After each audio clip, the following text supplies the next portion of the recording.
आता बातमी आहे भाजपाच्या गोटातून भाजपा प्रदेशाध्यक्ष पदासाठी प्रवीण दरेकरांच्या नावाची चर्चा सुरू झाल्याची माहिती सूत्रांनी दिली आहे।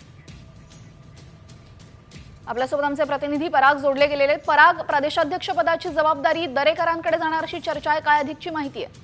नक्कीच रवींद्र चव्हाणांचं नामही आघाडीवर आहे, त्याचबरोबर प्रवीण दरेकरांचं नाव सध्या समोर येत आहे। कारण की ज्या पद्धतीने पडद्यामागे राहून जे आहे त्यांनी अनेक भूमिका वठवलेल्या आहे।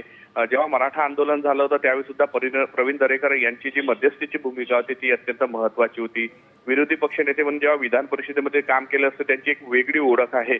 तसंच देवेंद्र फडणवीस यांच्या अत्यंत जवळचे सुद्धा मानले जातात। यामुळे कुठेतरी या सगळ्या रेसमध्ये प्रवीण दरेकरांचे नाव आता चर्चेत आहे, कारण की चंद्रशेखर बावनकुळे हे देवेंद्र फडणवीसांचे अत्यंत जवळचे होते आणि त्यांना आता मंत्रिपद दिल्यामुळे ते जागा रिकामी होण्यासाठी आता रवींद्र चव्हाणांचं प्रवीण दरेकरांचं सुद्धा नाव कुठेतरी चर्चेत आहे। त्यामुळे कुठल्या नावावर शिक्कामोर्तब होते हे पाहावं लागणार आहे, मात्र नाव चर्चेत आलं आहे हे मात्र महत्त्वाचं आहे। जी धन्यवाद पराग, आपण दिलेल्या माहितीबद्दल। तर आता प्रदेशाध्यक्ष पदासाठी दरेकरांचं नाव सुद्धा समोर येत आहे।